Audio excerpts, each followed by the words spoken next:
Hello everyone, welcome to my channel. तो मैं आपके लिए एक बहुत ही मज़ेदार और रोमांटिक सी लव स्टोरी लेकर आई हूँ। और ये जो सीरीज़ है वो बेस्ड है हैंडसम सीईओ जो कि एक पुअर गर्ल के साथ फॉरेन लव हो जाते हैं। और इस सीरीज में हमें लव स्टोरी के साथ साथ बहुत सारे फनी मोमेंट्स भी देखने को मिलेंगे।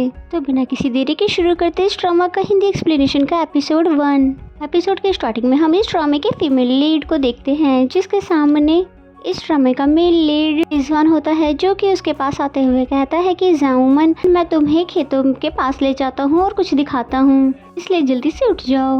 और फिर जैसे ही जाऊमन ने अपनी आंखें खोली तो ये तो सिर्फ उसका एक ख्वाब था और लिजियान उसके सामने नहीं होता है। तो ये देखकर वो बहुत ही ज़्यादा सैड हो जाती है और फिर वो कल के हुए इंसिडेंट के बारे में सोचने लग जाती है, जबकि उसने खुद ही लिजियान को घर से निकलने के लिए कहा था, जहाँ वो बोल रहा था क्या तुम्हें मुझ पर भरोसा नहीं है और तुम्हारे दिल में क्या मेरे लिए इतनी सी ही जगह थी। और ग्रैंडपा ने भी उसे मारते हुए निकाल दिया यहाँ से कि सारी गलती तुम्हारी है, निकल जाओ यहाँ से। और फिर लिजियान भी सोचने लग जाता है कि अगर सारी गलती मेरी है तो ठीक है, मैं यहाँ से चला जाता हूँ एंड आई प्रॉमिस कि मैं तुम्हें दोबारा कभी नजर नहीं आऊँगा। और इन दोनों के बीच में आखिर ऐसा हुआ क्या था, इसलिए हमें फिर फ्लैशबैक में दिखाया जाता है आज से 2 महीने पहले की स्टोरी में। दिखाते हैं कि जाओमान एक विलेजर थी और वो नदी के किनारे बैठकर कपड़े धो रही थी कि तभी उसके सामने अचानक से एक लड़का आकर कहता है कि मैं लिंग ग्रुप को रिप्रेजेंट कर रहा हूँ, हमारे बॉस आपके साथ एंगेजमेंट तोड़ने के लिए आपको 10 मिलियन देने के लिए तैयार है। और वो अभी 25 इयर्स के हो चुके हैं लेकिन अभी तक वो रिलेशनशिप में नहीं आए।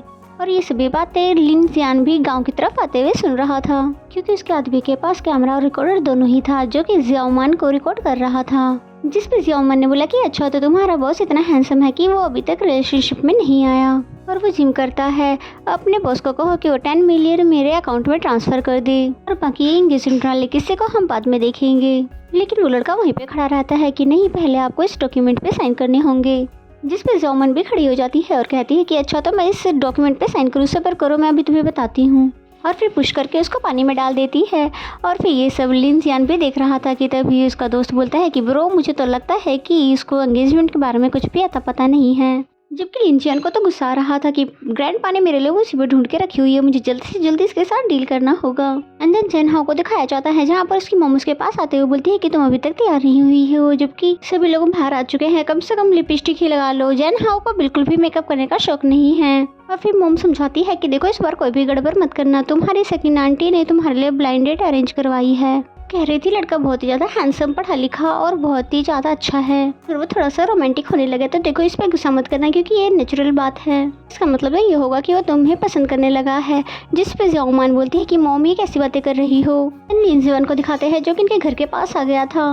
और फिर जियाओमान को दिखाते हैं जो कि अपनी मॉम से कहती है कि मैंने कितनी बार कहा है कि मेरे लिए ब्लाइंड डेट अरेंज करना बंद करवा दीजिए, मुझे नहीं मिलना उन लोगों से। जिसमें मॉम बोलती है कि जब वो फैमिली पहुंच आए तो तुम्हें उन लोगों से अच्छे से मिलना होगा, क्योंकि अगर तुमने ऐसा नहीं किया तो मैं आई स्वेयर तुम्हारे साथ अपना रिश्ता ही खत्म कर दूंगी। और फिर तभी यहाँ पर लिजियान आ जाता है, जो कि छोटे से गांव को घूर घूर कर देख रहा था, जबकि पूरे गांव वाले उसके बड़ी आलीशान सी गाड़ी को घूर घूर कर देख रहे थे। और फिर लिजियान अपने दोस्त से कहने लगता है कि मैंने आने से पहले ही उससे बात कर ली थी, बस मुझे उसके पास जाकर बस डील करनी होगी। जिसपे वो बोलता है कि आप संभल कर जाना, क्योंकि मुझे गांव वाले तो कुछ ठीक नहीं लगते। जबकि मॉम तो जाओमान को इमोशनली ब्लैकमेल कर रही थी, क्या तुम सभी रिलेटिव के सामने मुझे शर्मिंदा करना चाहती हो। जिससे वो भी इनकी बातों में आ जाती है और बोलती है ठीक है, इस बार तो मैं इनकी फैमिली से मिल लूंगी, लेकिन अगर हम दोनों एक दूसरे को पसंद ना आए तो आप मुझसे प्रॉमिस करें कि आगे आप किसी भी तरह की ब्लाइंड डेट मेरे लिए अरेंज नहीं करवाओगी। एंड देन लिजियान भी इनके यहाँ पर पहुँच जाता है और सामने खड़ी आंटी से पूछने लगता है कि मैं जाओमान से मिलने आया हूँ। लेकिन वो आंटी समझती है कि शायद यही ब्लाइंड डेट है और फिर वो आपस में ही कहने लगती है कि ये लड़का तो कितना ज़्यादा हैंडसम है और बिल्कुल सुपरस्टार की तरह लग रहा है। और फिर कहने लगते हैं कि वो रहा जाओमान का घर। तभी मॉम और जाओमान भी बाहर आ जाते हैं और मॉम तो उसे देखकर बहुत ज़्यादा खुश हो जाती है और पूछने लगती है कि तुम अकेले आए हो, तुम्हारे साथ तुम्हारी फैमिली क्यों नहीं आई है। और लिन जियान जाओमान को देखकर सोचने लग जाता है कि यही है वो मुसीबत जिसको मेरे लिए ग्रैंडपा ने ढूंढ के रखा है। जबकि जाओमान तो सोचने लगती है कि ड्रेसिंग से तो बिल्कुल सुपरस्टार की तरह लग रहा है और जबकि शादी करने के लिए इसे अभी भी ब्लाइंड डेट की जरूरत है।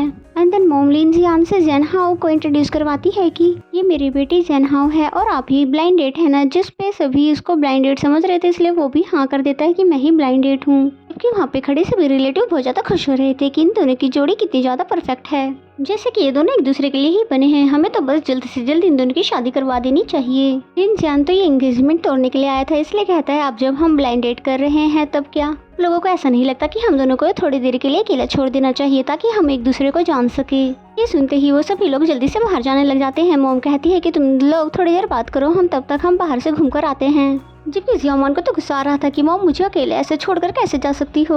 और तभी लिजियन कहने लगा कि अकेले में बैठकर हम बातें करते हैं। और इस बात पर तो वो और भी ज्यादा हैरान हो जाती है कि इस लड़की की हिम्मत तो देखो। और तब तो उसे और भी गुस्सा आ जाता है जब उसे बैठने के लिए कहता है कि ये तो मेरा ही घर है, पर ये मुझे मेहमान की तरह ट्रीट क्यों कर रहा है। एंड देन दोनों ही एक दूसरे के आमने सामने बैठ जाते हैं, लेकिन दोनों को ही समझ नहीं आ रहा होता है कि बात को कहाँ से शुरू करें। और तभी जियामान बोलती है कि ये ब्लाइंड डेट मेरी मदर ने अरेंज करवाया था और मैं जानती हूँ कि इसके लिए हम दोनों को ही फोर्स किया गया था। और फिर कहती है कि तुम थोड़ी देर यहाँ पर बैठ जाओ और उसके बाद तो फिर तुम वहीं चले जाओ जहाँ से तुम आए थे। जिस पे लिजियन बोलता है कि पर मुझे तो कोई फोर्स नहीं किया गया था और मैं चाहता हूँ कि कुछ ही दिनों के बाद तुम मेरे साथ मैरिज सर्टिफिकेट बनवा लो। और ये बात सुनकर तो जियामान बहुत ज्यादा हैरान हो जाती है कि तुम भला ऐसी लड़की से शादी कैसे कर सकते हो जिसे तुम जानते तक नहीं हो। जिस पे वो बोलता है कि मेरे लिए ये मैटर नहीं करता। जिस पे जियामान पूछती है कि फिर आपके लिए क्या मैटर करता है। इस पे लिजियन मन ही मन में सोचता है कि मैं चाहता हूँ कि तुम मुझसे नफरत करो और ये एंगेजमेंट खुद ही तोड़ दो। और फिर बॉसी एटीट्यूड के साथ कहने लगता है कि मैं चाहता हूँ कि तुम मेरी गुलाम बनकर रहो और शादी के बाद मुझे 3-4 बच्चे चाहिए और मैं किससे कब मिलने जा रहा हूँ इससे तुम्हारा कोई भी लेना देना नहीं होगा। हम अगर तुमने किसको दोस्त बनाया हुआ है, किससे तुम कब मिलने के लिए जा रही हो, बिना मुझसे पूछे हुए तुम कहीं भी कुछ भी नहीं कर सकती हो। और जियामान तो उसकी बातें सुनकर दिल ही दिल में गुस्से से उबल रही थी कि ये लड़का खुद को समझता क्या है। जबकि लिजियन भी मन ही मन में यही सोच रहा था कि कमोन अपने गुस्से को बाहर निकालो और जल्दी से ये मंगनी को तोड़ दो। और फिर जियामान भी गुस्से में आगे आते हुए कहती है कि ओ मिस्टर, अगर तुम इस दुनिया के आखिरी आदमी भी हुए तब भी जियामान तुमसे शादी नहीं करेगी। और ये दोनों भी बात कर ही रहे थे कि सामने खड़े होकर सभी रिलेटिव ये सोचने लग जाते हैं कि ये दोनों आखिर आपस में क्या बातें कर रहे होंगे, जो कि ये दोनों इतने ज्यादा करीब आ गए हैं। और इन सभी लोगों को तो ये मोमेंट बहुत ही ज्यादा रोमांटिक लग रहा था और ये लोग अभी बातें ही कर रहे थे आपस में कि तभी सेकंड आंटी आते हुए बोलती है कि तुम लोगों ने यहाँ पे रेस्क्यू बनाया हुआ है। जिस पे आंटी बताती है कि देखो ये मैं जियामान के ब्लाइंड डेट को लेकर आई हूँ जिससे मैं उसको मिलवाना चाहती थी। जिस पे तो सभी लोग हैरान हो जाते हैं कि अगर ये हमारे साथ वाले गाँव का लड़का वोंग है तो फिर वो कौन है जो जियामान के साथ ब्लाइंड डेट कर रहा है।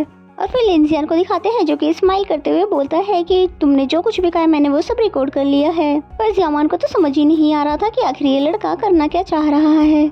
एंड देन थोड़ी देर में सेकंड आंटी भी अंदर आ जाती है बहुत ज्यादा गुस्से में कि ऐसे कैसे हो सकता है कि किसी के भी साथ ब्लाइंड डेट कर सकते हैं। इसलिए गुस्से में आके पूछने लग जाती है कि कौन हो तुम। और वोंग तो जियामान को देखकर बहुत ज्यादा खुश हो जाता है क्योंकि वो उससे लाइक जो करता है। और तभी जियामान समझ जाती है कि ये तो वो लड़का नहीं है। जिस पे पूछती है कि अगर तुम ब्लाइंड डेट वाले लड़के नहीं हो तो फिर तुम कौन हो। जिस पे लिजियन बोलता है कि मैं तो वही हूँ जो एंगेजमेंट कैंसिल करवाने आया हूँ। इन द नेक्स्ट सीन में हमें इन दोनों को पुलिस स्टेशन में दिखाया जाता है जहाँ पर जियामान उसे लेकर आई थी और जियामान ऑफिसर को बता रही थी कि ये लड़का हमारे बिना परमिशन के घर के अंदर घुस आया और ये कहता है कि एंगेजमेंट तोड़ने के लिए मैं तुम्हें 10 मिलियन दूंगा। मुझे तो ये कोई फेक ऑर्गेनाइजेशन से लगता है। जिसपे पुलिस ऑफिसर ने लिंजियान को एक्सप्लेनेशन देने के लिए कहा। जिसपे वो बोलते हैं कि पहले तो ये लड़की झूठ बोल रही है कि बिना परमिशन के मैं इसके घर में घुसा, इसके रिलेटिव ही मुझे घर के अंदर लेकर गए थे, वरना तो आप इसी से पूछ लो। जबकि जियामान तो दिल ही दिल में सोचने लगी कि पुलिस के सामने भी देखो कैसे झूठ बोल रहा है।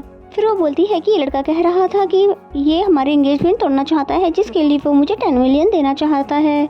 जिस पे लिंजियान एक्सप्लेनेशन देता है कि मेरे ग्रैंडफादर ने और इसके ग्रैंडफादर ने दोनों ने मिलकर हमारी एंगेजमेंट तय करवाई थी, लेकिन मैं इसके साथ रिलेशनशिप में नहीं आना चाहता और इसे तोड़ने के लिए मैं 10 मिलियन देना चाहता हूँ। जिस पे जियामान बोलती है कि भला ये कैसी बातें कर रही हो, इस तरह की घिसी पिटी कहानियाँ तो आजकल नोवेल में भी नहीं लिखी जाती है और जिससे कि तुम मुझे बेवकूफ़ बना रहे हो। और तब तक पुलिस ऑफिसर ने लिंजियान की सारी इन्फॉर्मेशन निकलवा ली थी और जियामान तो दिल ही दिल में बहुत ज़्यादा खुश हो रही थी कि अच्छी बात है, तो अब तो ये पुलिस के हत्थे चढ़ गया है, यानी वो उसे सबक सिखाएगी। लेकिन इन्फॉर्मेशन देखने के बाद ऑफिसर्स कहते हैं कि माफ़ करना, ये किसी फेक ऑर्गेनाइजेशन से नहीं है और न ही कभी इसने कोई क्राइम किया। और जियामान के लिए तो ये एक अच्छी खबर बिल्कुल भी नहीं थी। और इन दोनों के बीच में जो कुछ भी हुआ, पुलिस वाले उसे मिसअंडरस्टैंडिंग कहकर इन दोनों को भेज देते हैं। बाहर आकर लिंजियान जैसे ही एंगेजमेंट के बारे में बात करने ही वाला था, तभी जियामान ने उसके मुंह पर हाथ रख दिया कि आहिस्ता बोलो, अगर मेरी मॉम ने एंगेजमेंट के बारे में सुन लिया सारी बात बिगड़ जाएगी। और फिर उसके करीब आते हुए बोलता है कि इसका मतलब तुम भी समझ गई हो कि ये रिश्ता हम दोनों के लिए ये कितनी बड़ी मुसीबत है, और चलो तुम इसके बारे में अच्छे से सोच लो, मैं कल तुम्हारे पास दोबारा आऊँगा। और फिर इसी सीन के साथ ये एपिसोड यहीं पे खत्म हो जाता है। तो मेरा एक्सप्लेनेशन अगर आपको अच्छा लगता है तो वीडियो को लाइक करें। तो मिलते हैं नेक्स्ट एपिसोड में, तब तक के लिए bye bye and take care.